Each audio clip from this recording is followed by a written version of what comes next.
Fake to Williams, and it's Davis in stride, and he's past the 40-yard line. We saw A&M earlier this season. Courtney Davis was really starting to come on. Another one of those young receivers, a big body at 6'2", 200 plus. He took a shot and stayed on his pass. Corbin blocking in front of Travion Williams and doing an outstanding job as Travion's wrestled down by the face mask inside the 40.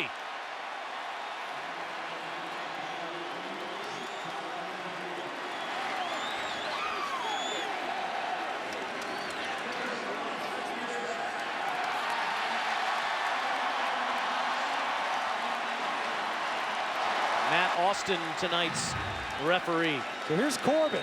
This is their ponies set. And Corbin is going to lead. He'll become like a lead blocker. And you see the line blocks to the left and the backs flow to the right. So the entire defense, their keys lie to them. You see that offensive front go to one side as it ends with the face mask. You tack up additional yardage and an explosive play for the Aggies. Turns into a 40-yard play with the penalty. Williams makes people miss at the line, and Delpit drags him down at the 11. This is the part that I think is so underrated about Travion Williams. And before Coach Fisher got here, he wasn't much of a tackle-to-tackle runner. He didn't spend a lot of time inside. He is not a huge guy. They have him listed at 5'9", 200. Well, 5'9" with maybe 4-inch stud cleats in. He's not big, but he hides behind his pads, and he always finishes falling forward. Fake to Williams. Sideline, and that's a nice dive by Osborne to get the first down as Delpit was right there again. And Grant Delpit, we mentioned Devin White. Grant Delpit, another one of those playmakers for the LSU secondary, and needed to because Osborne in the open field is a dangerous proposition. That time Delpit, one of the best solo tacklers on this defense with 40 coming into this game. And look at the red zone numbers, scoring touchdowns for both of these teams. They have really struggled in this part of the field all year. First and goal from the Aggies right at the 10. On the 10th play of the drive, Williams, look at that lateral move, touchdown!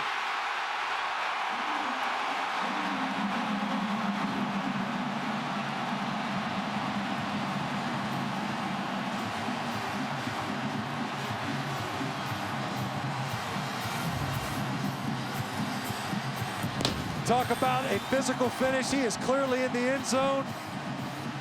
And Travion Williams uses every ounce of that 200-pound body.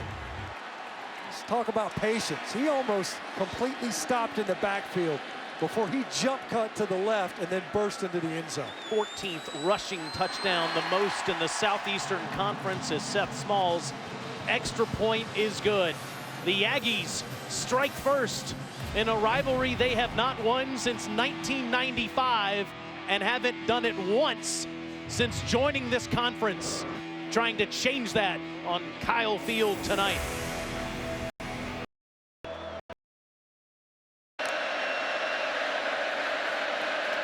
Burrow keeps wide open space, touchdown.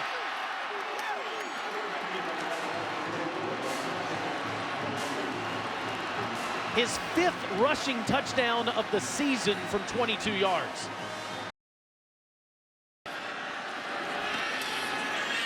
On the 3rd and 8 line, wide open to Osborne, first down Aggies. 13 yards for the sophomore from Houston. At that time, Dave Aranda dialed up and kind of bluffed pressure. Had Devin White up in the line of scrimmage. Grant Delpit as well, and then they were bailing out. Greedy Williams in zone coverage, and Osborne just kind of settling down in the soft spot, giving his high school quarterback, now college quarterback, Kellen Mond, a nice target to hit. You mentioned Delpit, he was also on that team.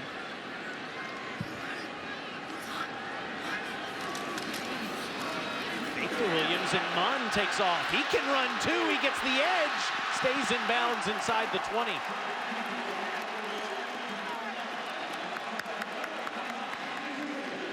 Both of these quarterbacks can roll. We've already seen Joe Burrow. Now it's Kellen Mond's time. A&M's been able to get going a little bit on the ground. You see it enough. Next thing you know, those defenders are flowing. And certainly that makes a lot of sense when you've got the #1 rusher in the SEC in the offensive backfield. But when Kellen Mond can pull it, he's clean to the. He's got speed at linebacker. Like Michael Divinity, number 45, and Devin White, it gets sucked up pretty quickly.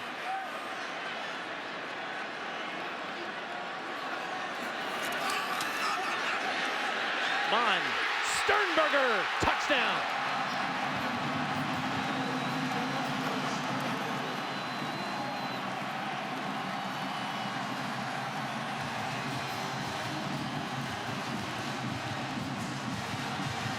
There isn't a tight end in college football with more touchdowns than that man. He's got 9. Coming into this game, Jay Sternberger had 8 touchdowns. He's got 9 now. He also had 6 red zone touchdowns, make it 7. And now it's 14-7 after Mond finally gets on the same page with one of the best in the country. Well, what made it possible? LSU doesn't blitz much, but they brought pressure this time. Great pickup, plenty of time, and Kellen Mond stands and delivers. Sternberger, touchdown Aggies. Now outside of that after the penalty. And outside the 30 after Dalen Mack gets the sack.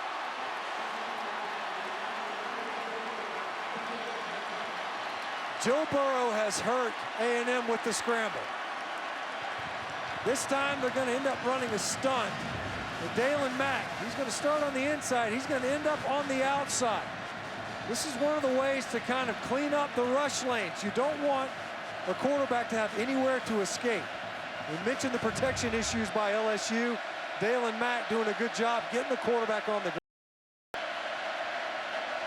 As Matt Austin, the referee, gets in position here. Try to transfer from Assumption College, leads all of active kickers with 90 career makes. This is a long kick. A&M's had a block this year, but they're backing off. And he hits the left upright, no good.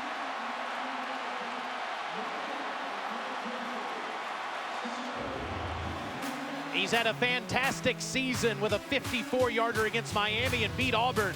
Can't knock it through here. Loves horses. I think he can outrun He it. runs faster than his horses. On a 3rd and 8, Aggies pick up the blitz, and Sternberger is running for daylight inside the 20-yard line.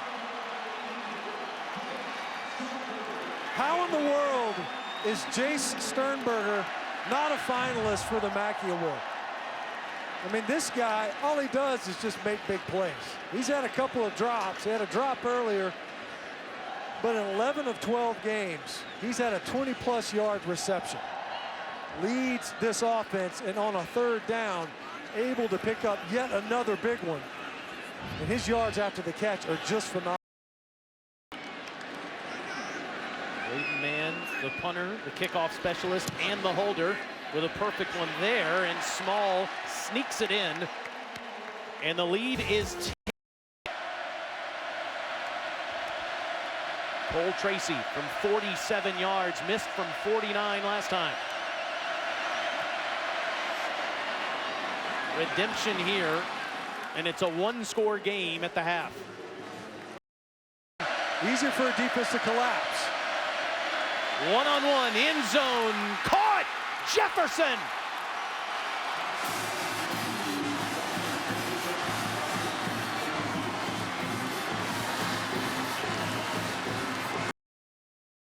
Clean. They had to wait for Davis to come open late. Catch made, and it's dropped! Dropped by Giles, and it's picked up by Buddy Johnson. Fair catch made by Giles, but he muffs it. He made the fair catch signal. but he didn't make the catch. Giles coming up trying to field that. Braden Mann, he kind of undershot this one for his standards anyway, and it ended up being possibly the most important play of this game. So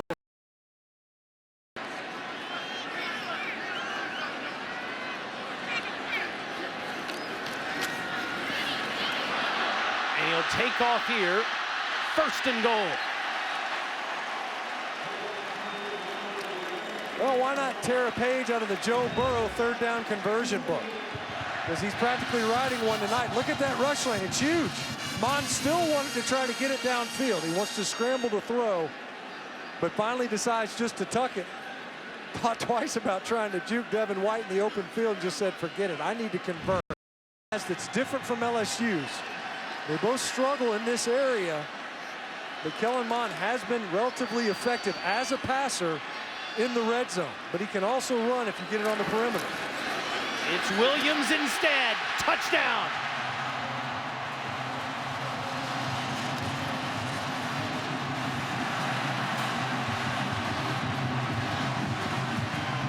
He has the third best rushing total in Aggie history.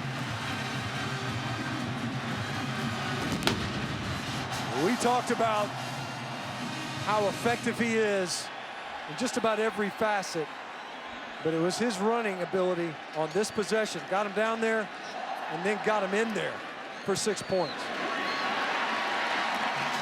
Jonathan Giles, the Texas Tech transfer, unable to field the punt. Buddy Johnson was Johnny on the spot.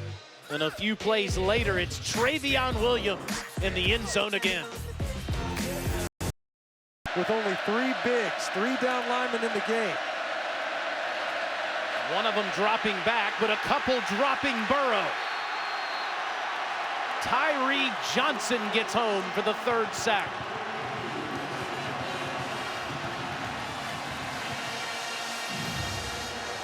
Tyree Johnson, number 3. And he ends up beating the cut block of Nick Brissett. You know, and that's the difference. You talk to, running backs and what's asked of them. You got to stay upright there. You try to cut, steps right over. It looked like he was locked up with Mack, and Mack just kept on working upfield to get Burrows to the ground.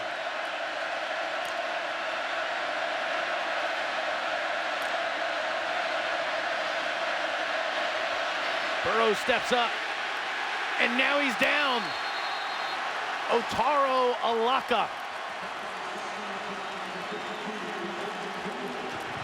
We talk about the secondary coming into this game, but for most of tonight, they've held up. Now this time, you see you had 2 Aggie defenders kind of hovering around. Both Dodson and Alaka were going to spy. They were going to make sure that Joe Burrow did not escape. So you devoted 5 basically to the passer that time to keep him. Didn't know there was room for that. Yeah. The Dogs are going to give him a game in Atlanta next Saturday. Georgia playing its best football of the season. Meanwhile, Kellen Mond now 2 straight completions. But this one is a loss and a fumble. It's stripped away.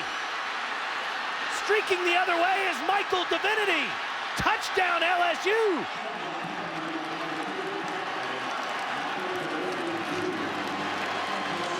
Three guesses who rips the ball out. Now Travion Williams, he might have been down before this ball came out. He had to avoid a tackle right away.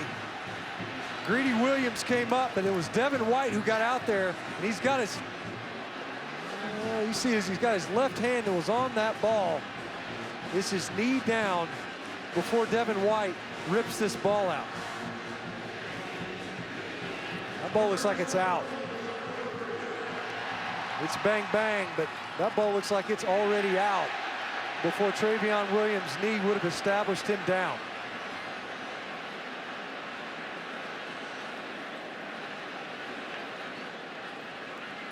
Don't know how you could overturn that, given that it was called a fumble, and you see that ball is out. Yeah. That was a good look at it.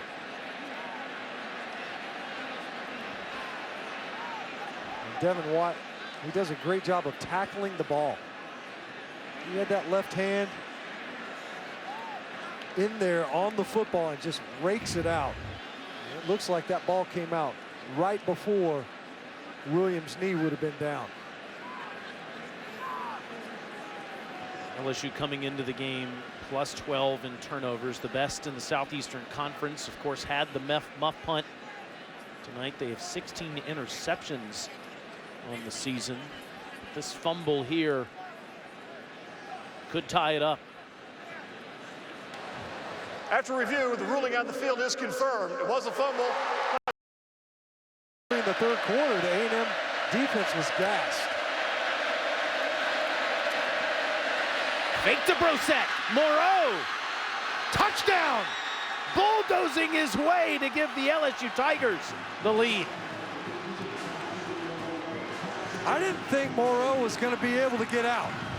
It looked like he was hung up at the line of scrimmage, and he was able to fight his way loose and not only make the catch, but able to battle through Donovan Wilson, who had to go. And so a guy where if he does get flushed, can he pick up the first down, or do you move the pocket and allow him to throw on the move?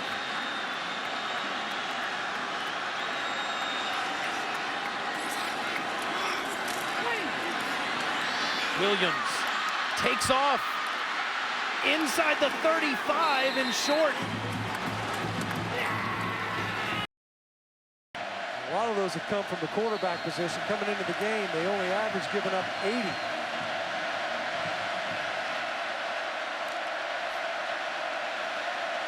To put it away. Burrow wrapped up by Kiki and company. Well, they went back to the play that worked well earlier. It ended up being the first touchdown of the game for Joe Burrow. It's a quarterback counter. That time played very well by the A&M defense.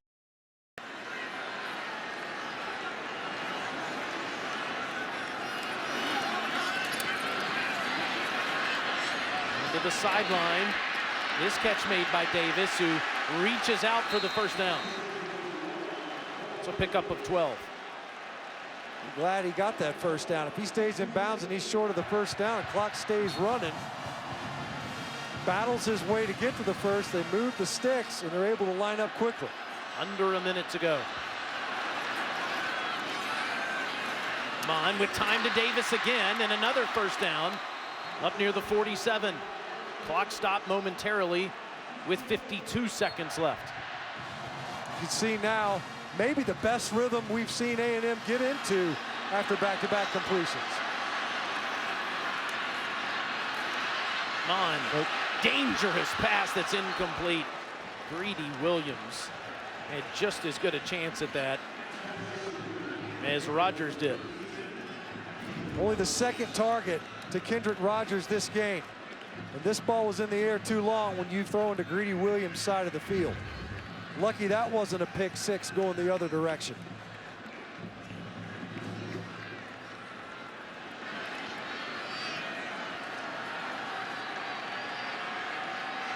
No timeouts. And almost 54 yards to go for Texas A&M, down 7. Mon, trouble with the snap, almost went down to a knee, and that ball is picked off. It's Delpit that'll put it away with his 6th interception of the season. LSU is going to 10 wins.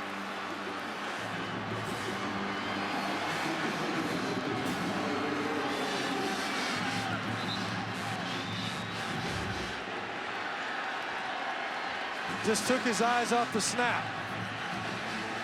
Eric McCoy threw a strike back there. Devin White right there to create the pressure. The entire play was off. Devin White, of course, right in Kellen Mond's face, but just took his eyes off of it. I think he saw the blitz coming. He knew Travion Williams was having to come in there for a pickup. They may be taking a look to see if Devin White, they're going to take a look to see if there was targeting on Kellen Mond. And of course, LSU fans are Be pretty upset if that's the case.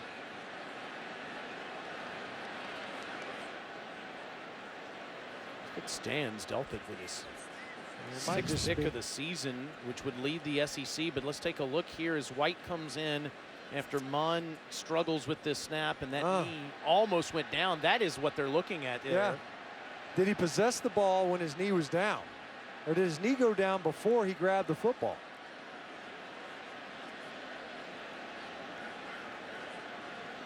Touching a live ball with your knee down, Yeah. I mean the play is dead. Looks like that his knee was down.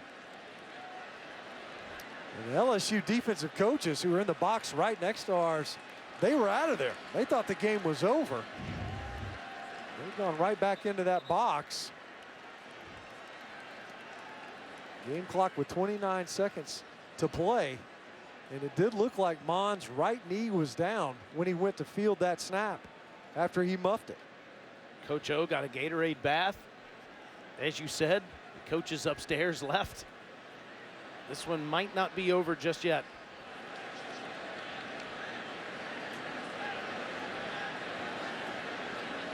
Takeaways all season for LSU. That's been the drumbeat. As you see there, is Mon's knee down. He's got his hands on the ball. He is. That looks like he's down.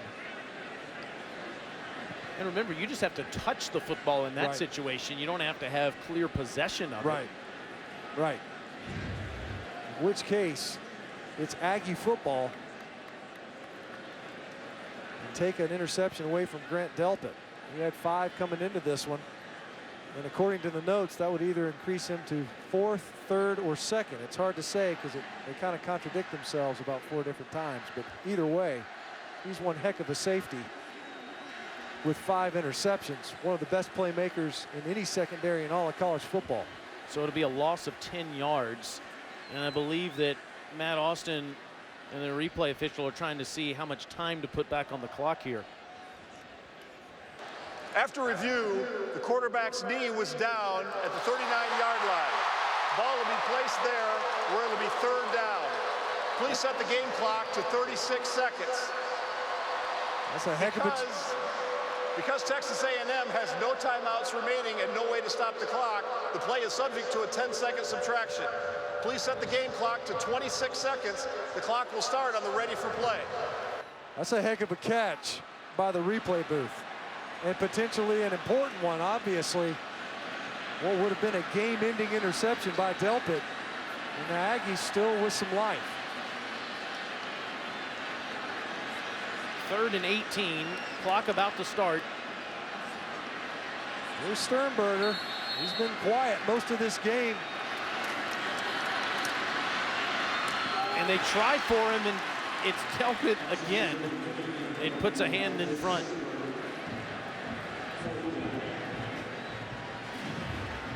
Well, they try to get it to him. Grant Delpit, great break on the ball. Had a pick before, negated, said Mon was on the ground. Therefore, the play was dead. Another pass defended by one of the best safeties you'll see. Last chance on a 4th down for the Aggies. Mon steps up. Catch made at the 41-yard line by Davis. That's a 1st down. They had to hurry up, get over this football, snap and spike. 10 seconds left.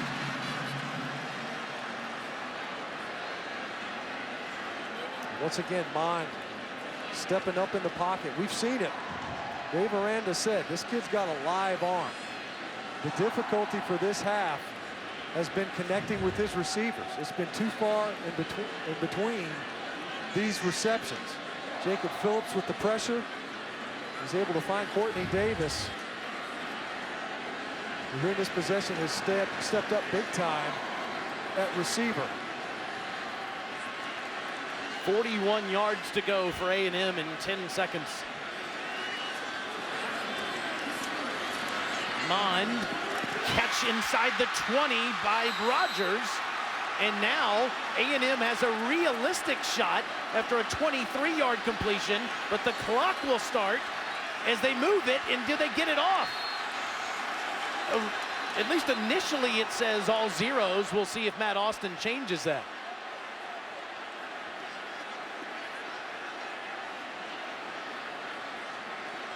The offensive line was kind of shuffling around. They had 3 seconds to play after that catch and reception to Rodgers.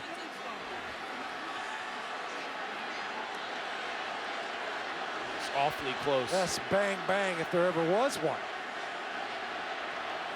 With 3 seconds, you do have enough time to clock it. In the same weekend 5 years ago with the kick six, of course, they put a second back on the clock for Alabama. And that led to one of the more famous plays in college football history. 1 second, hadn't gotten the snap, he's got it. The ball's down with 1 second showing. See the ball on the ground right there. There's 1 second on the play, on the game clock. After review, when the quarterback spiked the ball, there was 1 second on the clock. Please set the game clock to 1 second. The second down. Clock will start on the snap. This is what got him down there.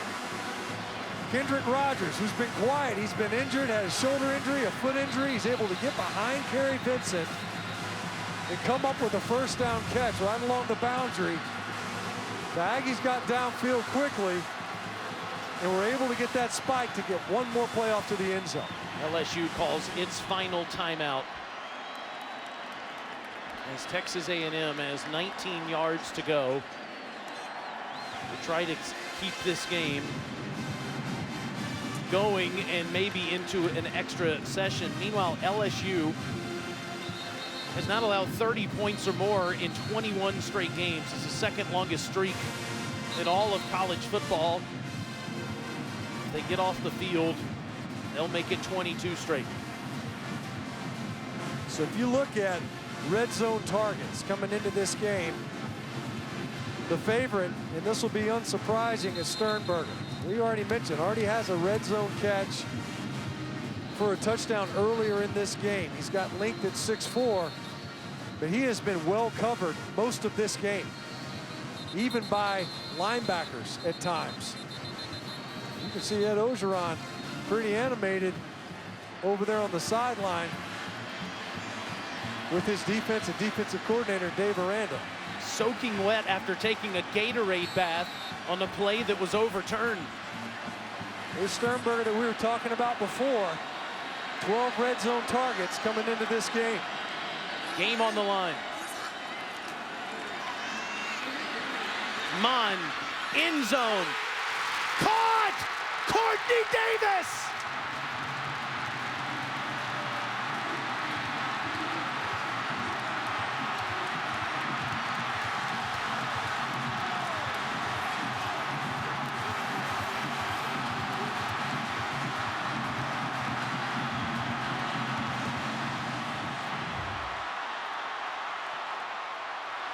You don't make any bigger catches than this one. The Aggies are trying to break a streak, and he's working against one of the best cover men in the country in Greedy Williams and Kellen Mond, who has struggled this entire half through a strike, and Courtney Davis made it count. 4 catches, 64 yards for Davis, and a touchdown on the final possession. And Jimbo Fisher elects to play for more football. Seth Small.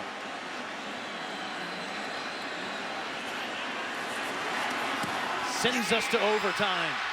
There is a flag down. It looked like LSU might be offsides. And does that change Jimbo Fisher's mind? You could see him on the field.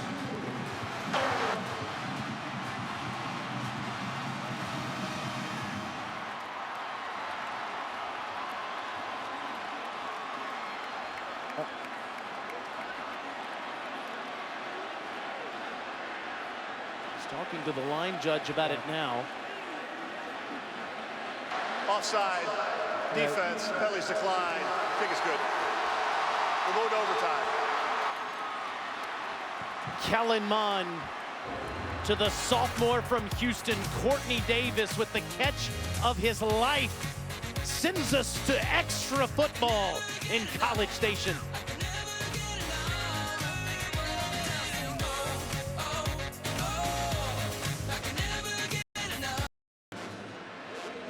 What a catch by Courtney Davis to send us to overtime.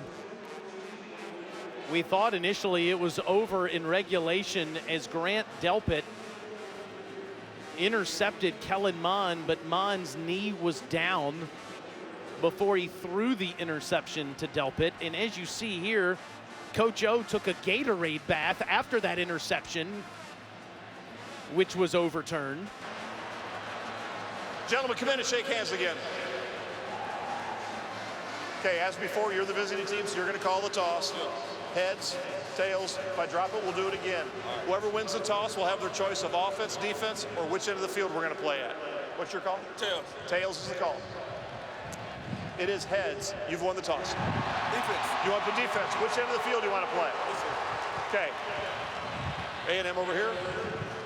LSU will have the ball, 1st and 10. Let's go, guys. Good luck. So LSU gets it first. Aggies elect to play some defense. Each team will get the football from the opponent's 25-yard line. And we keep going until a winner is decided. With no game clock, you have to go for 2 once you get to the 3rd overtime, though we've seen some teams elect to go for 2 before that point.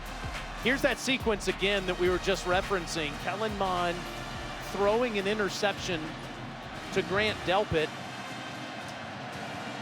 but Mond's knee down before he threw that interception. It was overturned upstairs, giving A&M new life. Coach O took a Gatorade bath in the middle of it. The LSU defensive coaches up in the box left had to come back into the box. A&M throws a touchdown pass to Courtney Davis, and here we are. And it's Justin Jefferson on an end around, and he gets near the 22-yard line. It's that swing that had to have caught up with LSU there towards the end. You thought it was over twice. Because for a moment, when A&M went down there to spike it, it looked like there was no time on the clock. That didn't sweat on Ed Ogeron. Remember when Guy Morris, Kentucky's coach, took a bath, and then Devery Henderson made the catch in the Bluegrass Miracle? Guy Morris, the Kentucky head coach, LSU winning it on the last second. This time, it went the other direction to force an overtime. Burrow deflected at the line, 3rd down. That was Kiki. Kingsley Kiki does a great job. He gets his hands up. He's not going to get to the passer. They were trying to get it to Morrow again. He's had a couple of big catches in this game, one for a touchdown. Kiki that time able to get his hands up and get the deflection. Largely a quiet night for one of the better performers of the Aggie defensive front, and another 3rd down. The Aggies have not been good on 3rd down here tonight, and largely because of Joe Burrow and his scramble. And there's movement on the line as there was confusion with Burrow and Brosette there near the end of the play clock. 12th man. The snap, false start. Offense 76. 5-yard penalty. 3rd down. That's the 12th man. And it was like, I don't know if it was near a full throat, because there's a lot of folks that left this stadium and came back in. As you see, Austin Deculus, 2nd time he's been flagged this game for a false start. And it's owing to the crowd noise here at Kyle Field. Listen to the 12th man here on the 3rd and 12.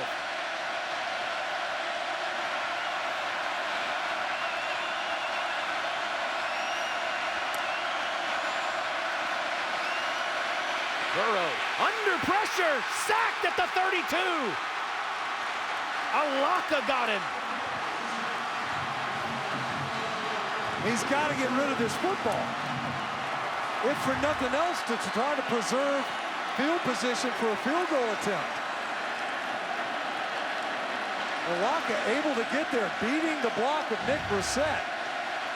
It cost LSU another 4 or 5 yards. Tracy's 21 of 23 inside 50 yards, but missed one tonight. This from exactly 50 to give LSU the lead. Line drive right through. Boy, how big has Tracy been this season? Boy, he sculled this one, because that ball was low from the get-go. I was a little surprised it even cleared the line, but as you mentioned, already missed one earlier in this game, bounced off the crossbar. Then to win, as they say, He caught that for one the thin. transfer from Assumption College, as the LSU defense walks back onto the field, Chris. And they're going to have to get their emotions in check, and quickly. Jacob Phillips and Kerry Vincent Jr. had to be separated. They were in each other's faces, screaming at each other before coming out. The Aggies can win it with a touchdown here. If they don't score, LSU will claim victory. Come on. To Sternberger inside the 5, but he fumbled. He fumbled the football. Now they call it incomplete. Greedy Williams had it and could end the game, but a late signal is an incompletion here. I don't know. It looked to me like he possessed that football before it came out. That looks like a catch and a fumble. You see A&M, they're wanting to snap this football quickly. They got exactly what they wanted. The Sternberger, who was lined up to the right of the formation. And it looked to me as if he possessed this football and it came out. Austin talking to the crew upstairs and to Coach O.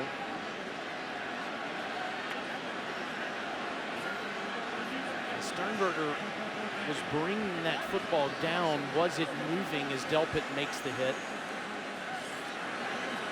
That'll be the question. Did he have firm control and turn to make a football move? See him here with Delpit coming in.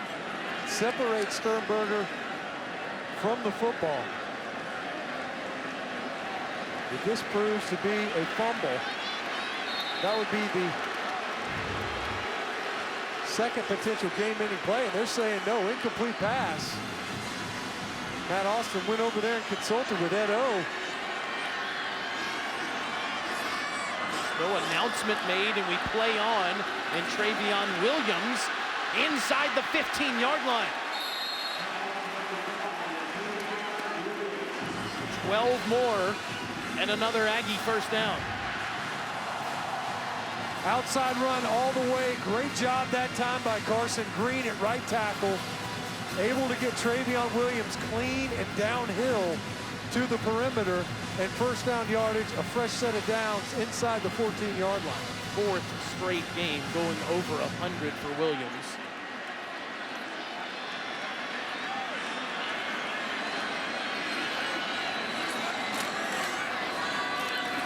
And it's Mon this time, keeping inside the 10, inside the 5, and marked down at the 4. Well, that time a nice block by Sternberger on the edge versus Jacoby Stevens that allowed Mon to pick up about another 4 or 5 yards. Great ball fake in the backfield as well by Mon and Travion Williams.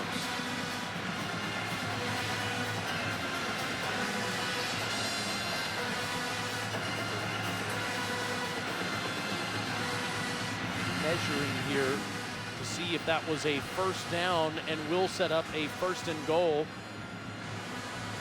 for Texas A&M.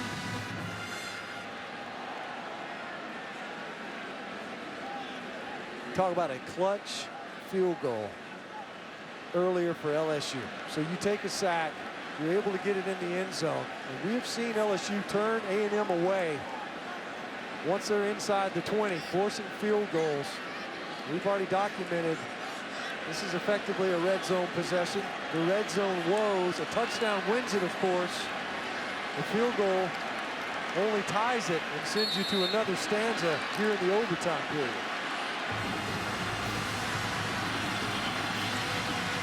Aggies at the doorstep trying to end LSU's winning streak.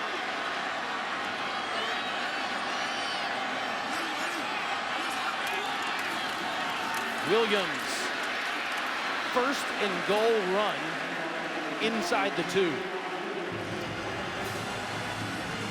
Try to hammer it home. We've seen Williams with 2 now. He's been able to get in there, get in the red zone. You think of the opening possession and ran it right in, and now you've got 4 cracks at the end zone from the 1-yard line. A&M has won 6 consecutive overtime games. And they won't get in here as it's a tackle for loss and a loss of maybe 2. Divinity and company were in there. Well, this is a heck of a play by Rashard Lawrence from the backside. He makes this play, number 90. That time working against left tackle Dan Moore. He got underneath that block right now. We've seen him do it twice in this game. He ended up losing 2 yards.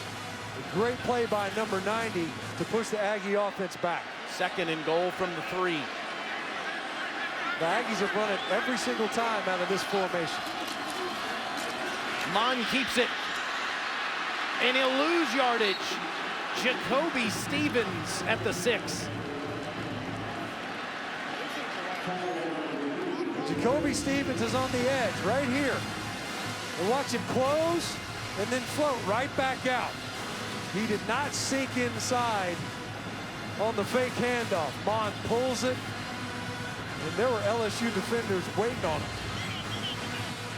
Think about Rashard Lawrence. Get that negative yardage play. Set up the second down. Another negative yardage play. Started out at first and goal from the 1.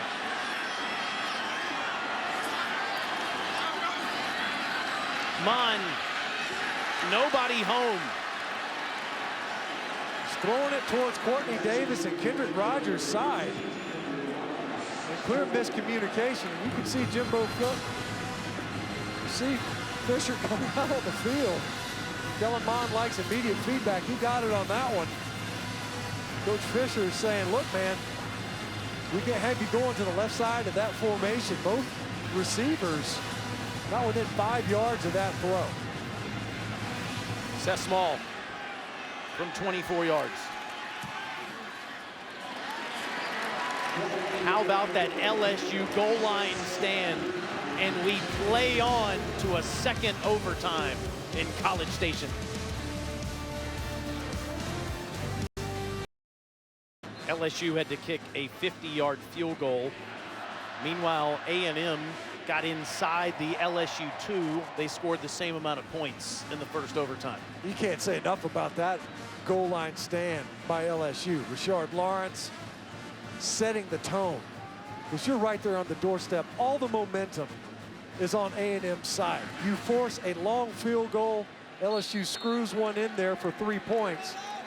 And then you got first down on the doorstep of the goal line. You only come away with 3 points. And now they take the field again in overtime in back-to-back possessions for the Aggie offense. You alternated between each overtime. So Mon on the 1st and 10. Upstairs it goes Davis. Already has one amazing catch to extend the game in regulation. Can't do it this time as Terrence Alexander's there. The ball sails on Mon this time. Working against Alexander and had it coming out of the break. Just a bad ball. You know, the receivers here in the second half haven't done Mon a ton of favors. That time Mon had time to throw on first down. And the ball sailed on Courtney Davis, who was the hero on the game-tying drive, including the tying touchdown.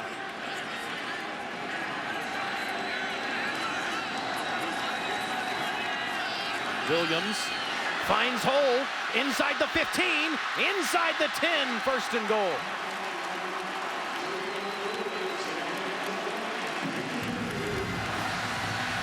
Just a zone to the left. And that time A&M does a great job up front covering up the LSU jerseys. Travion Williams gets outside, tries to cut back. Ends up being met by Delpin and Todd Harris. But not before he picked up a first down inside the 10. And as we just mentioned, The LSU defense was able to bow its neck with even less field to defend. Williams inside the 4. Kobe Stevens making that tackle. Again, we talked about Williams and his cutback ability. What I like so much about him, he doesn't try to do too much with the cutback. If he sees something open up backside, he sticks it downhill, especially when you're playing with a short field. Don't get too cute. Don't go lateral. Get downhill as quickly as possible. This is his 30th rush of the game.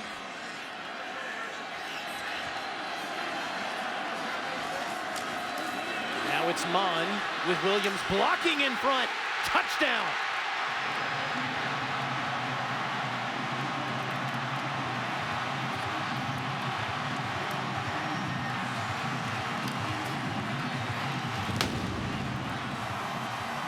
The QB stretch play, except you end up getting angles right at the point of attack. You see Ryan McCollum, number 77, able to pull outside and escort Mond into the end zone. Williams, the lead blocker. And this time, the Aggies able to capitalize on a first down and goal to go. Small's extra point is good. LSU went from celebrating a victory, which was overturned, to having to score a touchdown in the second overtime to keep the game going. The defense stepped up in the overtime only after having hemorrhaged in the 2-minute drill the game-tying drive and score. You saw Ed O just a second ago, soaked by the Gatorade. Kellen Mond, who had to come alive in that 2-minute drive, and then able to finally capitalize, taking it in himself. The QB run game this entire game has proven big, more so for LSU in regulation. Proved to be huge for the Aggies on that overtime possession. Joe Burrow, 2 touchdowns passing, 1 rushing tonight. And like Mon, takes off with a tailback blocking in front for 6. Effectively the same play, as you mentioned. You're just going to run a stretch play into the boundary with your quarterback and a lead blocker out in front. And once again, first down efficiency for LSU showing up again. That was Joe Burrow's 20th carry. That was a design carry on that run.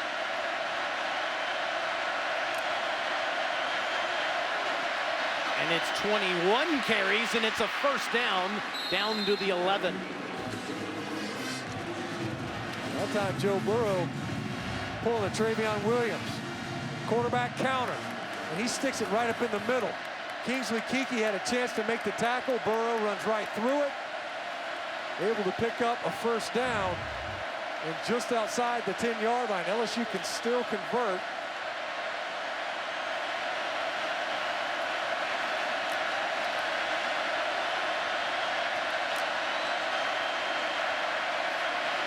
Burrow, end zone chase, incomplete. Could not bring it down to the ground as that ball was resting next to him.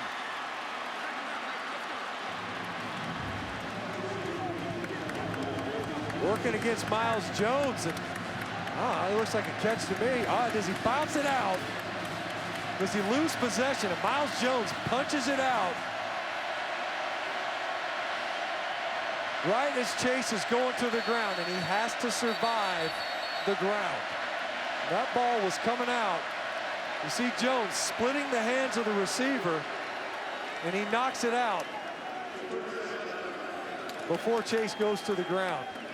That's twice Miles Jones, in effectively the same scenario, has been able to rally and use that 6'4" frame of his to deny a would-be touchdown catch. Leon Renfro was ejected for targeting in the South Carolina game, which pressed Jones into action, and he has been one of the starters since.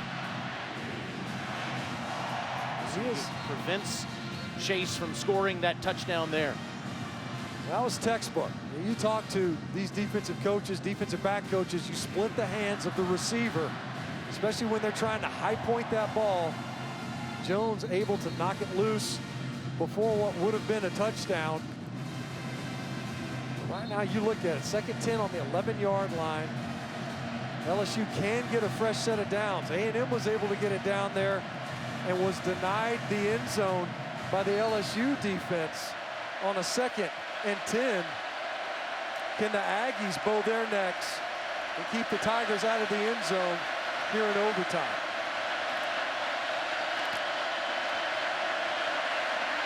Burrow with Brosette blocking in front. And he's out near the 5. And to further the point about these attempts, his career high before this game in rushing attempts was 13.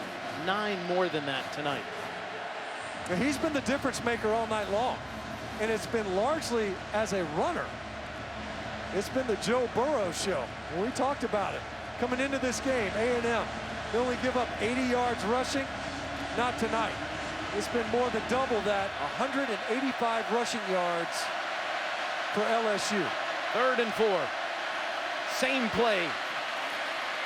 4th down at the 3. Landis Durham on the tackle. That time a good job by Donovan Wilson of setting the edge. He came up quickly on Nick Brissett. You see LSU, they want to run this play quickly. Brosette stretches to the goal line. Touchdown.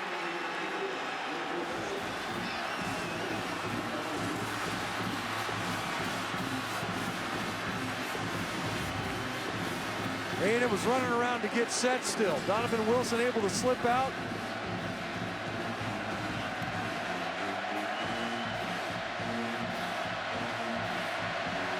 It is Brosette's elbow.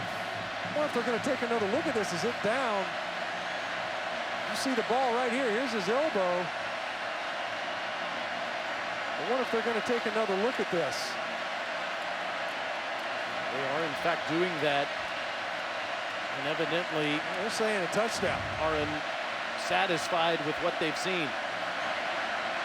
Cole Tracy to send it to triple overtime.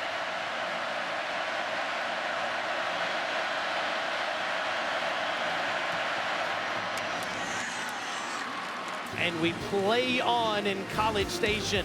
The last game of the SEC regular season is quite possibly its best.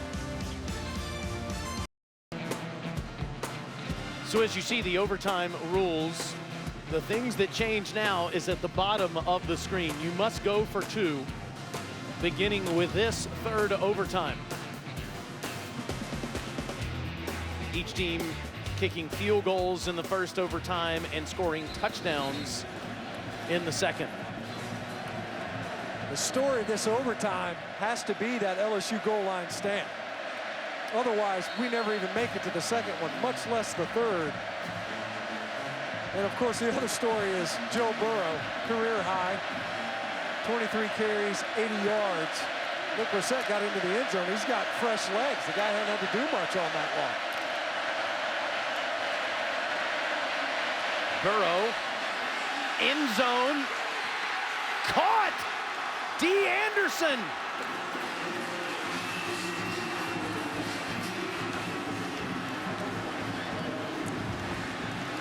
A&M brought corner pressure from the opposite side, the left side of the formation. You see Renfro doesn't get home. Miles Jones, who was able to break up a would-be touchdown catch earlier, had a chance that time. D. Anderson just kind of casually reached over to the left side of his hip, came up with a catch. Burrow with the home run ball after running it down A&M's throat in the 2nd overtime. And now must go for 2. He wasted no time getting in that time.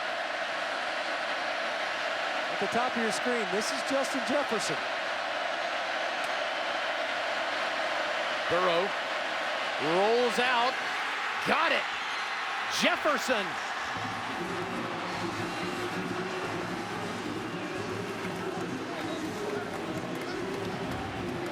We started with Jefferson out wide, and they move him in motion all the way across the formation. And he's able to outflank Deshaun Capers-Smith for an easy two-point conversion. And that's the first two-point conversion that LSU has executed this season. Couldn't come at a more important time. Here is the goal line stand. It started with Rashard Lawrence, then Kellen Mond with a muddy read. He pulls it, and LSU stayed at home, and then nobody home on the third down pass attempt. Trying to throw to Courtney Davis and Kendrick Rogers' side of the formation. And LSU with a one-play strike in the third overtime. They were able to get the two-point conversion, as you mentioned, Taylor, and all the pressure now on Texas A&M having to score not only a touchdown, but convert a two-point conversion.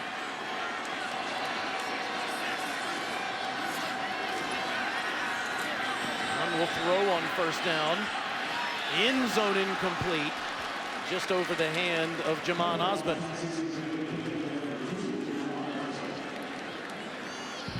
So both offenses here in the third overtime going for home run balls. And that time too high. Greedy Williams underneath it, Grant Delpit over top, and Osborne in the middle. You talk about a difficult proposition. You're talking about two of the best defensive backs in the country that can play the ball in the air. And unsurprisingly, an incomplete pass for the Aggie offense. Davion Williams with 173 rushing yards. As Gillespie will stand in front of Williams here. And a whistle and a flag. I wonder, like Gillespie might have been a little bit early. He's going to say he was going in motion. It was right at the snap. That's what he's arguing, at least. It did look like he was moving laterally from his fullback position. There's no foul for false start. The player went in motion legally. Replay that out. So here's the 12th man, Gillespie. Now watch him. He's going to move laterally right before the snap. Watch him move this way.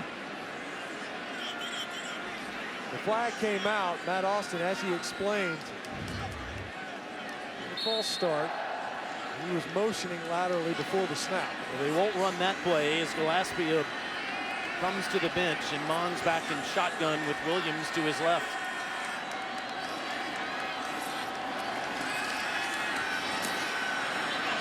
All kinds of time, but nothing to find. Jump ball to the end zone.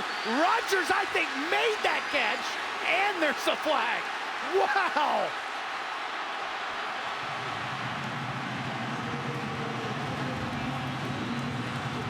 With PI all over.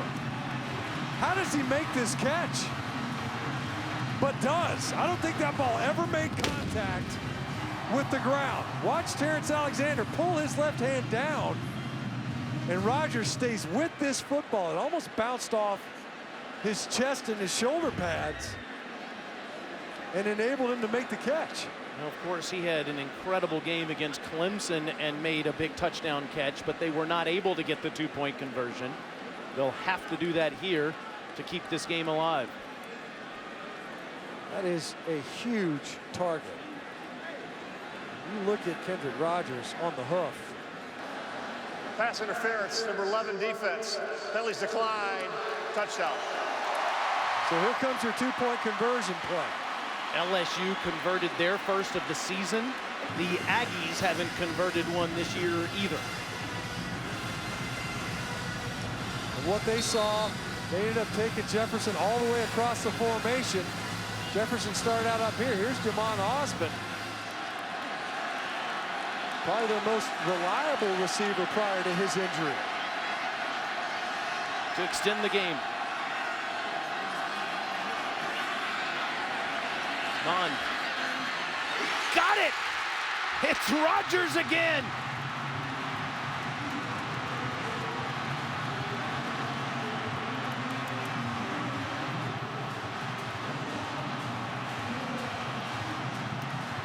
Why not stay with a hot hand?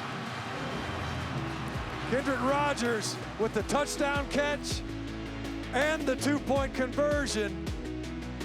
And we remain tied after 3 overtimes. Are you happy now?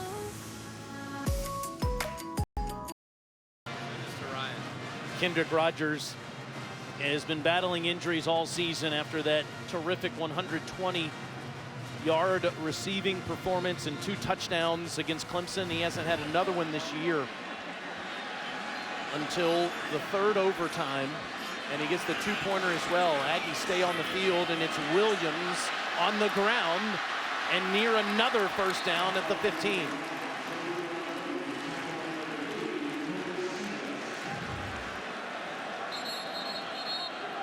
And they missed a false start on Travion Williams on that carry.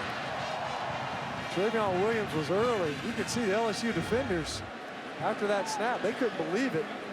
There's an LSU defender on the ground now being attended to. It looks like Lynn Logan was able to get a key pressure early on during regulation. That seems like 2 days ago. Might as well was. Braden Fehoko, of course, was the starter at his position for most of the season before a torn biceps against Georgia ended his year. Heck of a strong finish to the end of that run by Travion Williams, but he was early before that snap. We already had Gillespie earlier at fullback motioning laterally, but Travion Williams, he flinched right before the handoff. There was no flag. You can imagine 5 yards is kind of a big deal. Start looking at field goals. As you see Williams, he kind of tilted with his left shoulder and arm. You can see the LSU defenders pointing, saying, hey, that's a false start. No flag. It ended up being a first down run for the Aggies. Good to see Logan walk off the field. Are you having any fun here tonight, Matt? I mean, I'm trying to push through. 49 points, you kidding me? There's a streak on the line. This is for the 2nd place in the SEC West. Serious bowl implications. You got a first-year coach in Jimbo Fisher trying to get a signature victory. It doesn't get much better. Williams, no place to go, and he is swallowed up by Neil Farrell. Indecisive on this run.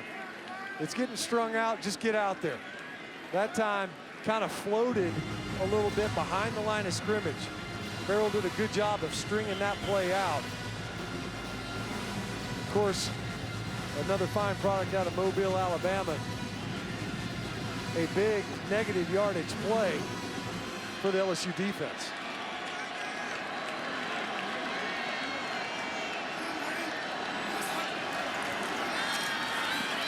Mon rifles another one, and Osborne can't make the catch, but here comes the flag as Jacob Phillips levels Osborne at the end of the play.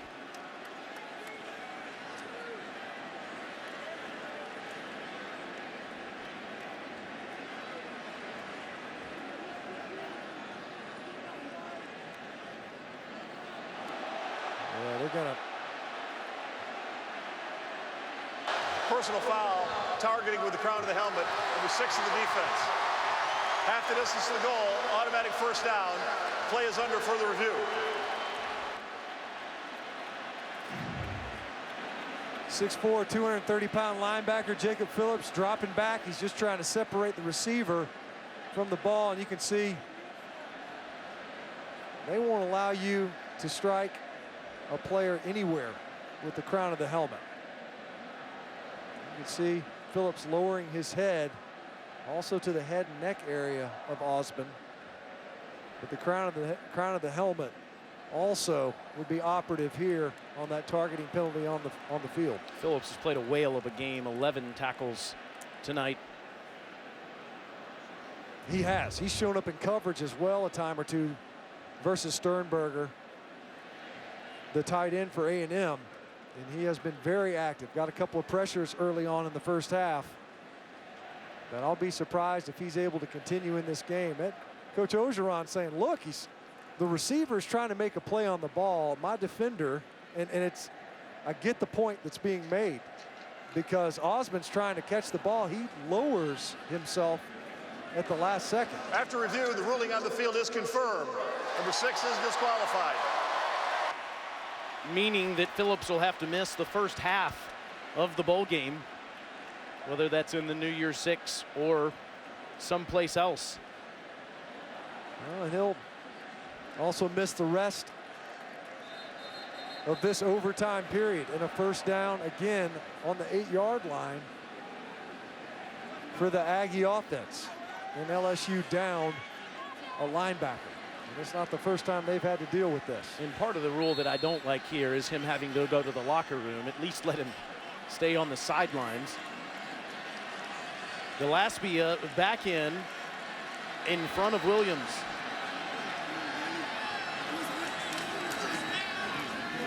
And Williams follows his big fullback inside the 5, down to the 4.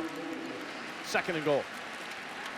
A new wrinkle we haven't seen all game as you see Phillips exiting Kyle Field. That time A&M brought orbit motion. That means the motion man goes behind the quarterback and the running back, the entire formation, trying to pull the LSU defenders' eyes wide and away from the play. We've seen this play many times this game, downhill out of the pistol.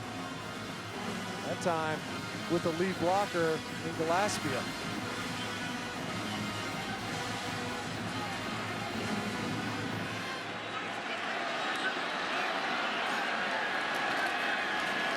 Mon scored on this play 2 overtimes ago.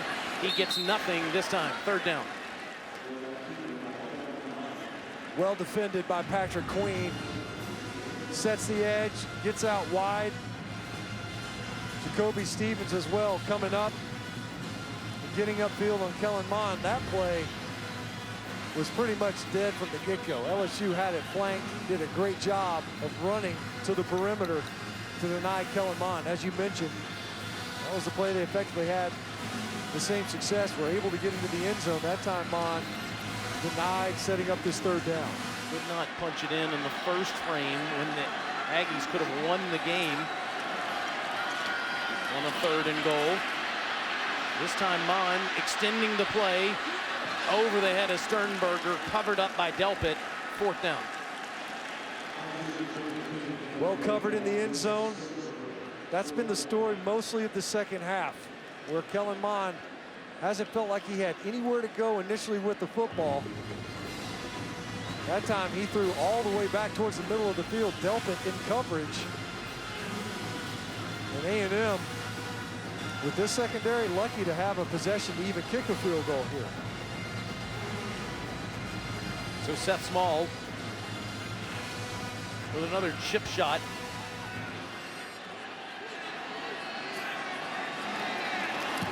And the 21-yarder is straight through. So LSU can now win it with a touchdown in the 4th overtime and qualify for the New Year's Six. You saw Coach O, if you're just joining us, you watched Notre Dame beat USC. He took a Gatorade bath near the end of regulation as Grant Delpit had his 6th interception of the season, but Kellen Mond's knee was down before he threw that interception, and the play was overturned upstairs. The Aggies would go on to score a touchdown on the final play and an incredible catch by Courtney Davis. And we have played into the middle of the Texas night.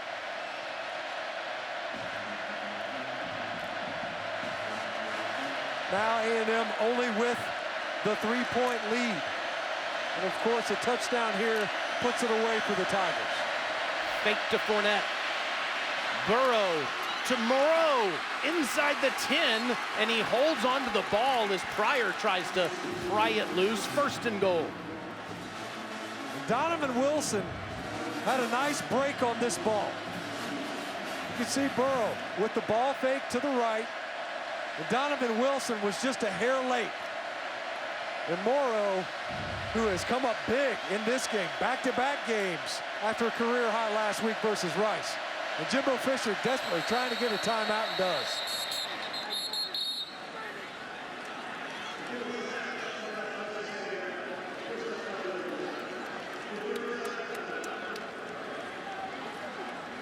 So a timeout by Texas A&M in what is LSU's first ever 4 overtime game. We remember the thriller they played against Arkansas, which they lost in 2007, which was 3 overtimes before they ended up winning the national championship later that season. Last time Texas A&M went this far in a game was 2011. I think LSU had another overtime game that 07 season versus Kentucky. Also ended up losing that one before they went on to become national champions. Also in triple overtime. How about them apples? Now, as you see it here, the first down snap, Jimbo Fisher ran out, wanted to get a timeout. He was talking with Buddy Johnson, the linebacker for A&M, who split out now over Jefferson. Leonard Fournette down to the 6.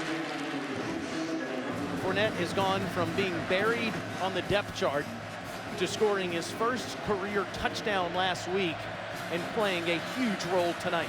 Opened up the entire game. First play of the game, a pass to Leonard Fournette. Ended up getting, look at talking with Kevin Falk, one of the best running backs in SEC history, certainly in LSU history. Can't learn from anybody better than that. Brissett back in. Burrow follows him, changes direction, wrapped up. Tyrell Dodson the first to him, third down. You know, both offenses trying the right side of their offensive line. Both defenses doing a great job of avoiding being flanked. That time turned Burrow back inside. As you see A&M substituting in a couple of DBs. Now their pass rush look. Tyree Johnson coming into the game as well. Can I confirm that Doring, Chiz still do a show SEC now after this is over? Oh, they're eating this up, buddy. This is the last regular season game. It's probably I think this is their last SEC now of the season, and they want to get the most of it. They can thank us later. Staying until the wee hours of the night as they are coming up after this is over with. You can bet that both of these sidelines, boy, there's a lot of overlap between these two programs. When you start taking a look at the head coaches, what all's involved, what all went into Jimbo Fisher taking the head coaching job at A&M, and Ed Orgeron being named the head coach at LSU. For both of these programs to be hinging on these overtime periods to determine who's the second best team in this division behind Alabama, and perhaps even a Sugar Bowl Peach Fiesta for LSU. A lot on the line, and a streak to be broken perhaps for A&M. Burrow takes off, down at the 3. Landis Durham on the tackle, and Coach O says kick it. We didn't want to take a look at it though, didn't he? He leaned in there for a second. And Coach O, and you see Burrow, boy, he is battle weary. Number 9 for LSU has seen a ton of work, and it hasn't all been designed, but he has battled. You could see why the LSU coaching staff was so taken with Joe Burrow, and he has earned his stripes tonight. Cole Tracy, one of the best in the country, from 21 yards to send it to a 5th overtime.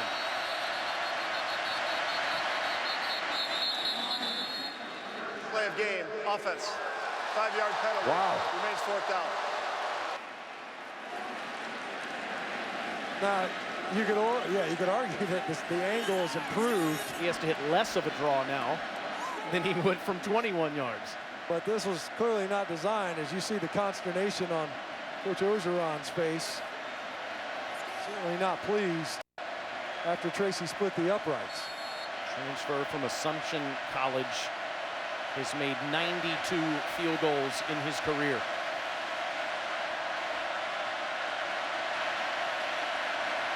Now from 26.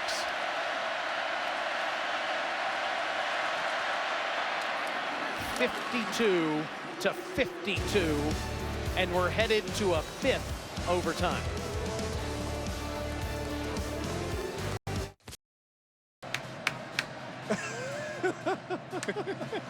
No, I'm checking the date. Yeah. I mean, it's It says Saturday night. We need to change it to Sunday morning if this keeps up. Is it December yet?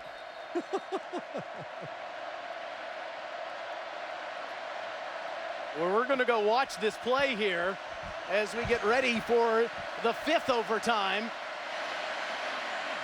And Burrow finds Torrey Carter for his first catch of the game in the 5th overtime.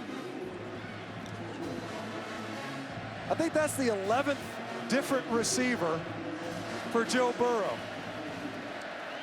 So he's spreading it around, and he's certainly been given plenty of time to do so.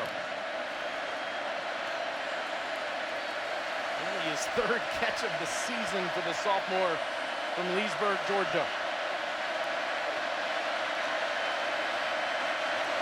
Burrow set on the toss to the 11.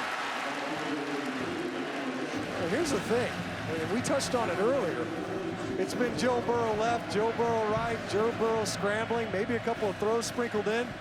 Nick Brissett, he's had a pretty quiet night. I mean, we're talking 14 rushes now.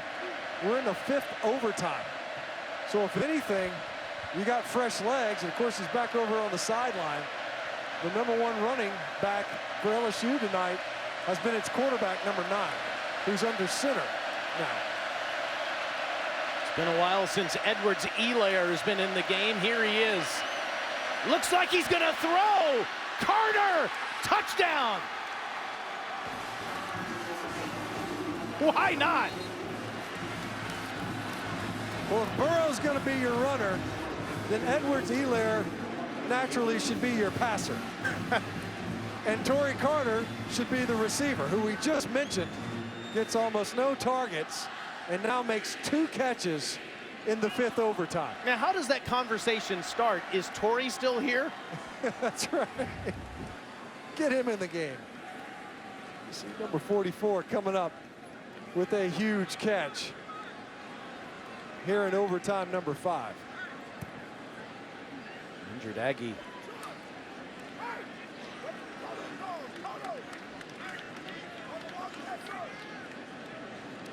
Miles Jones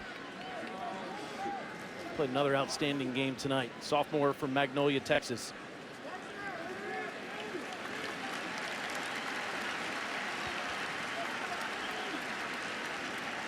We've mentioned Jones a couple of times tonight, and he has come up big. Gave up a touchdown in one of the overtimes. They're running together at this point, but he has also denied 2 touchdown throws in the end zone.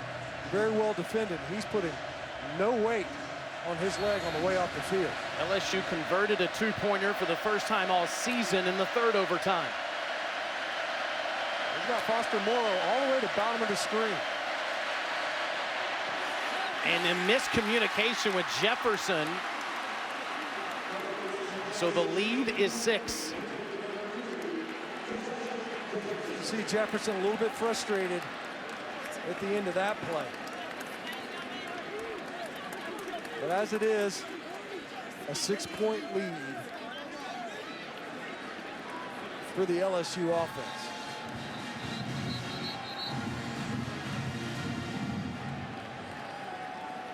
We talk about time of possession, about first downs that pile up for both of these offenses, and that's been their story. The A&M defense and LSU defense, they've seen some snaps. LSU's run 85 offensive plays. A&M has run 97. Must score a touchdown to keep the game going, and then can win it if they get the 2-point conversion. Facing the rush, steps up and takes off. Inside the 5 to the 4.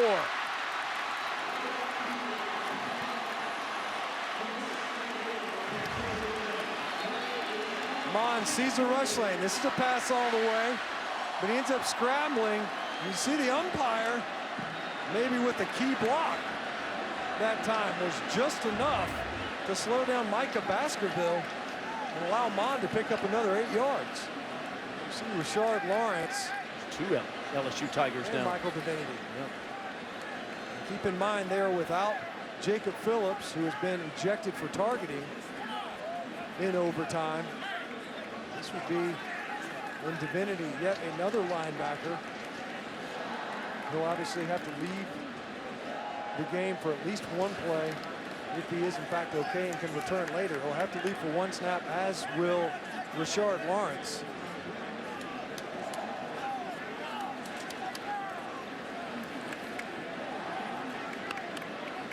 Divinity had the 58-yard fumble recovery for a touchdown that Devin White caused in regulation.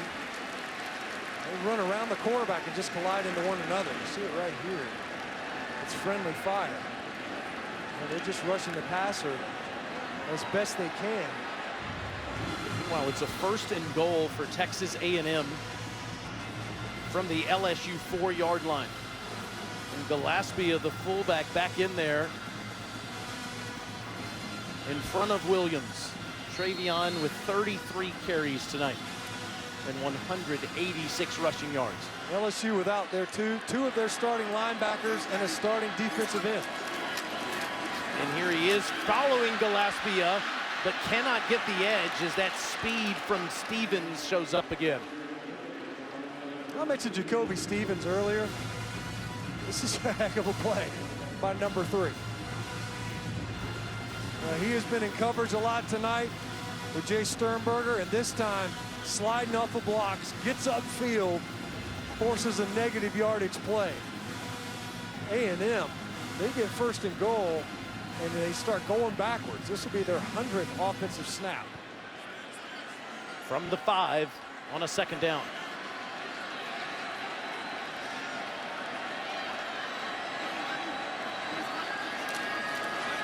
Empty backfield. Mon loses more yardage. Patrick Queen, who almost had an interception some 3 or 4 hours ago with the tackle for loss. That was really poorly blocked that time by A&M. QB draw all the way, thought they were going to catch LSU dropping. Patrick Queen did a great job getting upfield again. Back-to-back plays. Great job by the LSU defense. That's their 12th tackle for loss tonight. A&M with as many as 2 plays to go 6 yards and tie it.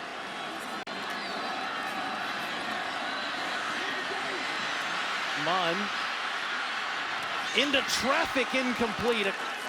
6 players down there, 2 for the Aggies. It hit Kendrick Rogers, 4th down. He had Jay Sternberger and came off of it. See him came off it pretty quickly. Had plenty of time this time. Only 3 rushers. Again, Devin White right there. And as you mentioned, got 2 receivers right on top of each other. Kendrick Rogers with the circus catch earlier that time. He and Jamon Osmond right on top of one another in the end zone in an incomplete pass. Jimbo Fisher calls timeout on a 4th and goal. His team has been at the brink numerous times tonight. Converted a 19-yard touchdown to send the game to overtime, and already converted a 4th down and a 2-point conversion to keep the game going. We'll have to do it again here. Well, Dave Aranda said earlier, as you can hear the officials, they're trying to get the Aggies out of their huddle. They want both the teams out there and playing. But he didn't want Jimbo Fisher to beat him. He wanted to come down to Kellen Mond. You've got a 4th down play, and your opponent has to score a touchdown to tie it up. LSU had a chance to put it away. It's in the 5th overtime now, and it comes down to this. And now the Tigers call timeout as Coach O runs all the way to the end zone. Coach O looked like he was about to take out the line judge. Ed Ogeron, 57 years old, showing off the speed. Look at this. I thought he was going to take him out right there. Form tackle. Guys, credit to both of these teams on both sides of the ball. On field level, these guys are absolutely exhausted. A couple bending over, having trouble breathing. Even Joe Burrow having trouble putting weight on his right leg. Both of these teams thriving on some adrenaline at this point. As you can imagine, more than 4.5 hours in And it might end on this play if LSU can stop the Aggies.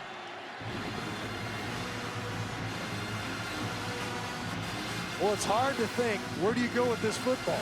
Because they've had different guys step up. Has it been Rogers, Davis, both with big catches at the end of this game and in overtime?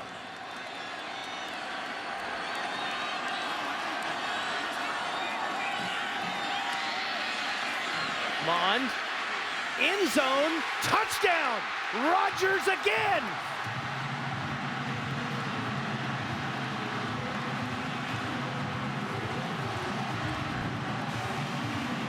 Mond stepping up in the pocket. Didn't flush out. Kept his eyes downfield, and he's able to hit Kendrick Rogers, who they have listed at 6'4". This guy is 6'6" if he's an inch. And he has come up huge. You mentioned the big game he had versus Clemson. Kellen Mond had a career day that day. This is an even bigger performance. Now for the win.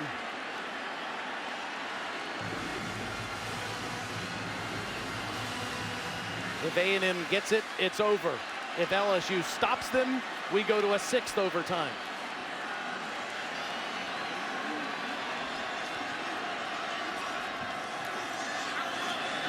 Mon with all kinds of time, and it's incomplete. He wanted Jamon Osborne, but Greedy Williams was all over him, and we go to a 6th overtime at Kyle Field in College Station. Way back in the 4th quarter, Kellen Mond throws the interception to Grant Delpit, but his knee was on the ground. Call overturned after Coach O was doused with Gatorade. Then the clock expired. They looked at it, put a second back on. Last play of the game, Courtney Davis with a 19-yard touchdown. That just simply sent us to overtime. And then since then, these two teams have done the same thing in each of the 5 sessions. So let's play a 6th. Hey, it's been a lot of fun prior to this. Why would you want to wrap things up now? And plus, they're out of Gatorade. They've already dumped it all on the LSU sideline. Coach O takes the bath, but a little too soon. And this has turned into the game of the week on rivalry weekend, and Mond has Sternberger! Touchdown!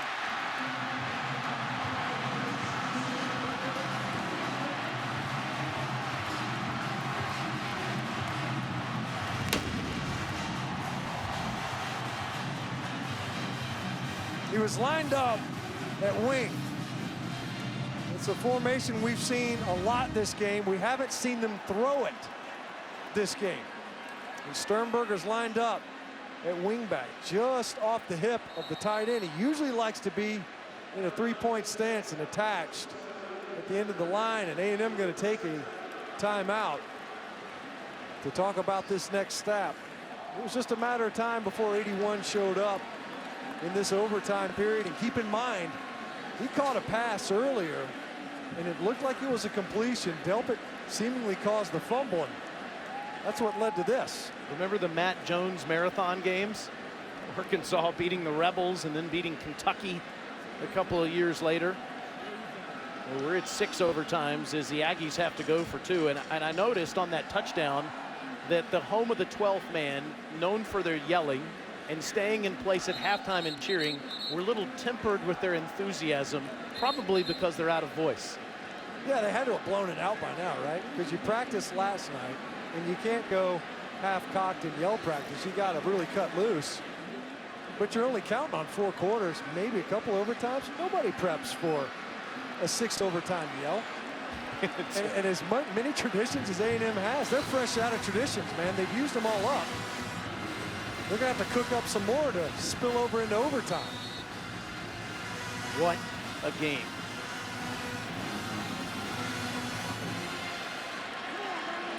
The Wiltshire Oyster, from a receiving standpoint, they've all contributed now here in the overtimes. Mond, Rogers again, why not?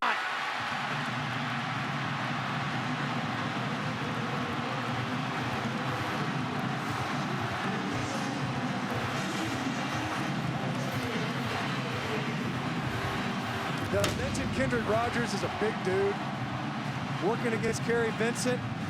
I mean, what are you going to do? That's a jump ball versus a 6'5", 6'6" receiver. Kerry Vincent goes about 5'10". He's given up half a foot. And that's before Kendrick Rogers jumps. And this kid has come alive here in overtime. And keep in mind, made the big catch to set up in the 2-minute drive before A&M clocked it. It was Rogers with the big catch along the boundary. Scratch what I said about the voices. The 12th man is back. Yeah, they're pushing through, man. They went and got some Ricola breath mints or something. Burrow, with his best performance as an LSU Tiger, down to the 17. It takes a shot. The third big shot. He's taking a lot of shots in this game. A third big shot. He was limping around earlier, but he bounced right up after that run. LSU must score a touchdown and a two-point conversion. Brosette wrapped up. Big loss. Alaka, the first one to him. Alaka knifes upfield right now. Watch him undercut the block. And Brosette, who's trying to string it out and floating. Dalen Mack is there to finish it up, as is the balance of the Aggie defensive front. And Alaka, the leading tackler for A&M, comes up with a big negative yardage tackle. Missed a couple of practices due to the concussion protocol. Showing up big on that overtime snap.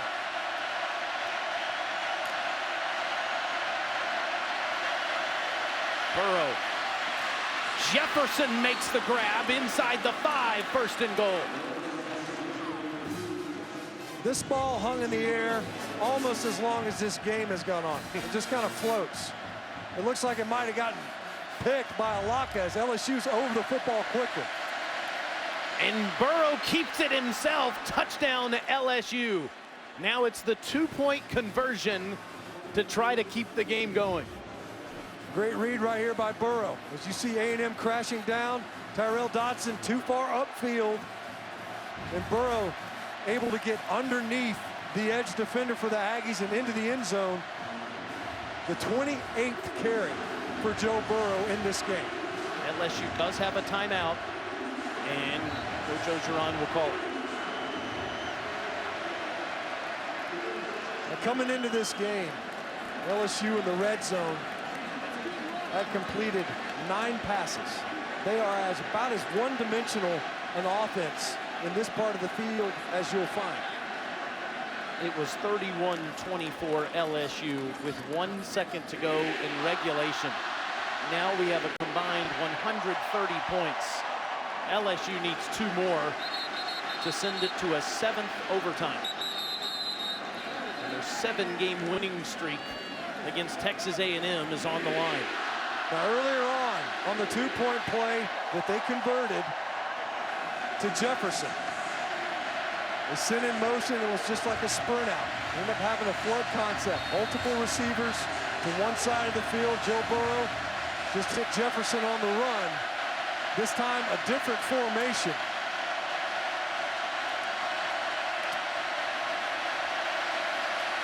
Burrow got it. D. Anderson says he's not ready to go home. Dick Vitale in Cameron Indoor Stadium once said, "I want to stay here all night." That's what we're doing in College Station today. Is it Sunday yet? We play on. I do it for the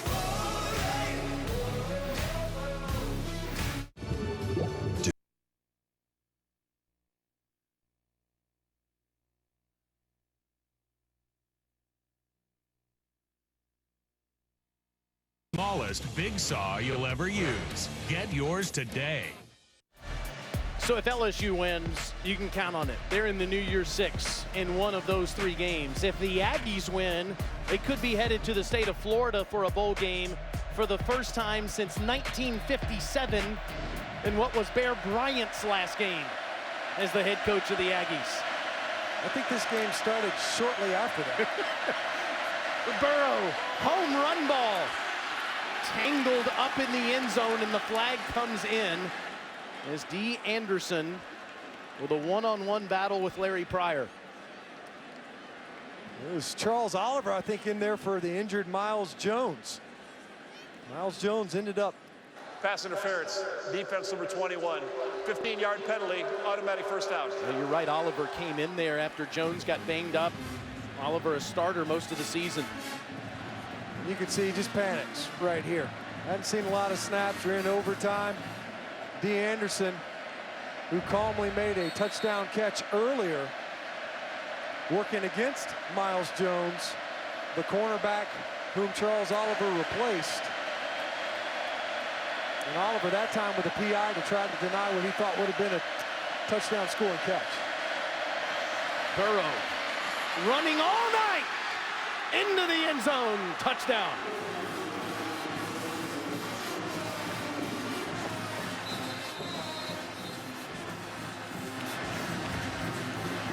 When we talked to the A&M defensive coaches, we asked them, who does Nick Brissett remind you of? They said, he's got a little Darius Geis. We should have asked, who does Joe Burrow remind you of? As a ball carrier, of course. Because none have been more effective than he has as a running back here tonight. It's a career high for Burrow. Meanwhile, Donovan Wilson, standing senior from Shreveport, Louisiana, down.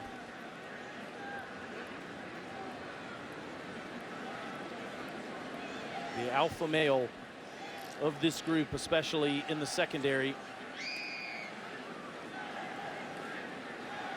5 interceptions 3 years ago as a freshman. Had one last week against UAB, his 8th in his career. Kind of hobbling off. Looks like it's that right knee that already had some type of a wrap on it. Maybe he got torqued trying to make the tackle, and Joe Burrow spinning his way into the end zone. And as it is, both these teams getting some solid 2-point conversion practice in for next season. This is higher than the Tiger Aggie basketball score.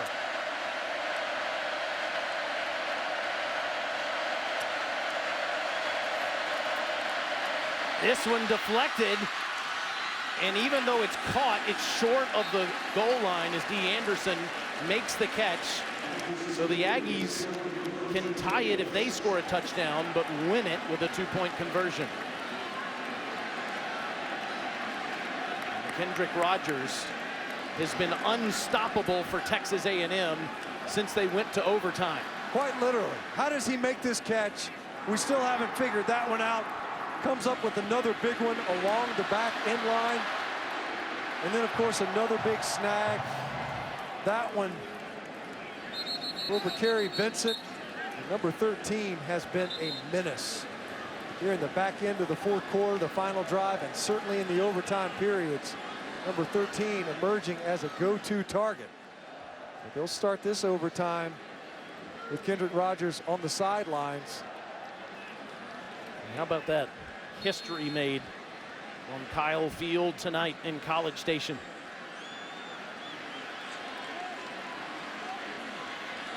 The last game of the year in the SEC is the game of the year, period. Travion Williams still running hard, down near the 12 on his 35th carry. A&M opens the overtime in 10 personnel. No tight ends, 1 running back, and they got the box count that they wanted. They had the numbers to cover up the defenders, and it took Grant Delpit coming up and again making an open field tackle on one of the best runners in the conference, of Travion Williams. First and 10 for the Aggies from the LSU 12. A&M staying same formation, this time to the opposite side of the field.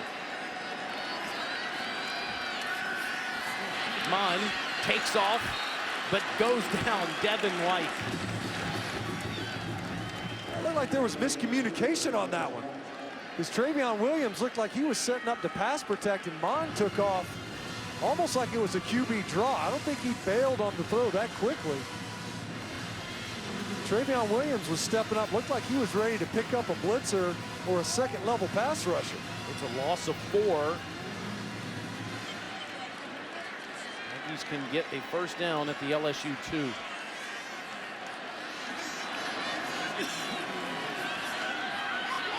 And throwing behind Sternberger, incomplete, third down. Last 2 plays for the Aggies offensively out of sync. After getting the big run from Travion Williams to open up this overtime, you get Mond on what looked like a QB draw, at least for what he thought was a QB draw, and then a bad ball. And of course, there's bound to be a few bad plays when you've run 106 of them. Well, this will be a school record 107th. Rogers in the game now, right here, the bottom of your screen. Mon, strike to Davis, touchdown.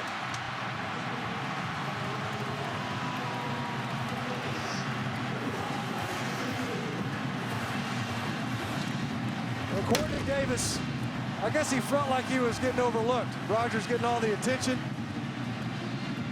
So why not catch another touchdown? It was Davis with 1 second on the clock after making 3 catches prior to get A&M down the field that scored the tying touchdown. Who has the football here for Jimbo Fisher? Well, we've seen Rogers, who's right here in the middle of the 3, and Sternberger, who's been relatively quiet other than the big catch for a touchdown, the 1 play overtime. And Jimbo took a look at what LSU was going to do there, called timeout. Wants to talk it over with his quarterback.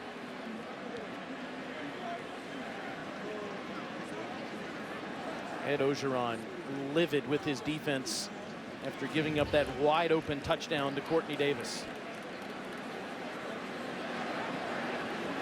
He can't believe it.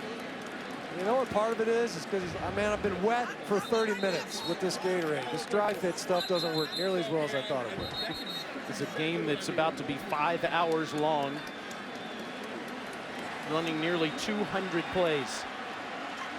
But it can all end here if the Aggies convert. And you've got options across the board. And keep in mind, though, the LSU at times throughout this overtime has done an excellent job blanketing coverage. Mon would have to buy time in the pocket. LSU only committing 3 to rush here, it looks like. And they do. Mon, Rogers fighting for the ball, pass interference on Greedy Williams. It was going to be another jump ball in the corner. Wow, how about that? Another flag. And the field judge threw his hat. He was out of flags.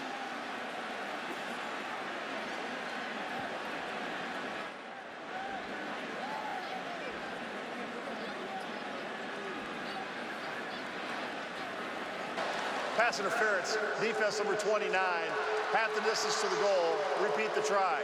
Following the play, unsportsmanlike conduct number 29. That penalty will be enforced half the distance to the goal also. We'll repeat the try. That's 29's first unsportsmanlike of the game. So this ball will be snapped inside the 1 yard line after 2 penalties called on Greedy Williams. You see Williams after the PI. He's telling the field judge about it. The field judge said that's enough. He's getting tired of this game too. These refs have been out there a long time. I don't think I've ever seen that, where you're out of flags so you throw your hat. It's probably the most convenient thing he could grab. And now you're right there. If you're Ed Ogeron running down once again to get his timeout, because you're right here on the goal line after the unsportsmanlike. Here he goes again. The second time he's had to take off. The second time he almost takes out the line judge. When Dave Aranda's giving him instruction to do it. He kind of smiles. You see Coach O just kind of looks over to the stands and smiles. How about you take off, Dave, and you call timeout? Chris, how are these guys still going at it? Well, the staff is making fun of Coach O, saying he's still got it and pretending that they popped a hamstring. I'll tell you what, he broke nicely on both of those timeouts. Well, the officials blowing their whistle. They're ready to see this one come to a close.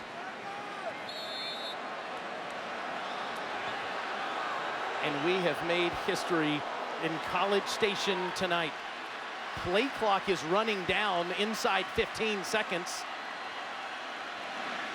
As Texas A&M will go right to the line. 3 tight ends in the game and a fullback. And a false start. You broke the huddle late, the play clock.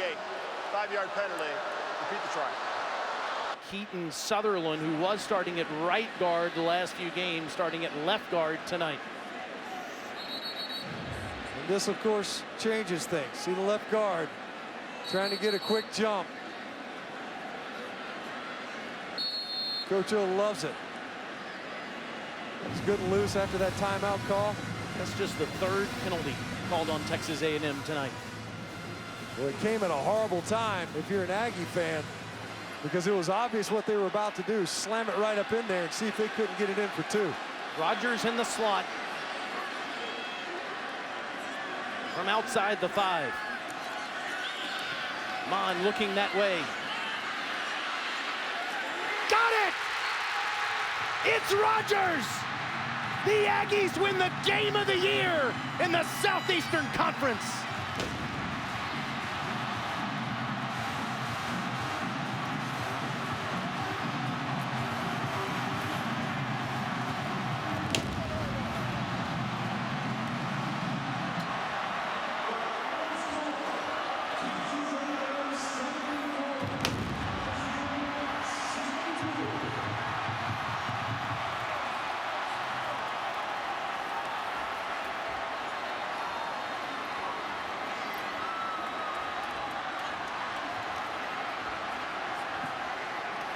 Texas A&M ends a 7-game losing streak to LSU. Jimbo Fisher has his statement victory as the head coach of the Aggies, and the rivalry is on. Here he is with Chris. Coach Fisher, you nearly lost that one 3 separate times. What did your team prove to you tonight? That we're running in the right direction. We can overcome adversity. A long way to go to get back. Tell you what, the heart and soul of these guys is amazing, and how far they came and learning to play with confidence in big moments. What were you telling your team in that final drive like 2 hours ago and in between each of those overtimes to keep it When up? you walked on the field, you got to believe in 2 minutes. We worked 2 minutes religiously, played hard. Guys, I can't say enough about all the players, Kellen, everybody. But, I mean, just you got to believe you're going to do it. As you finished 2nd in the West, where does this match the expectations you had for this program going in? Listen, my expectations are to be at the top, but we have to take steps at a time. We progress. We let some games slip away later on, but it's a heck of a conference. We got 2nd in this, so hey, that's a starting point. Now we got to get better and move on. Thank you, Coach. Thank you. LSU overcomes every kind of obstacle imaginable, but they cannot dodge the final bullet, as Kendrick Rogers was unstoppable in each of the overtimes, and he makes the game-winning catch here.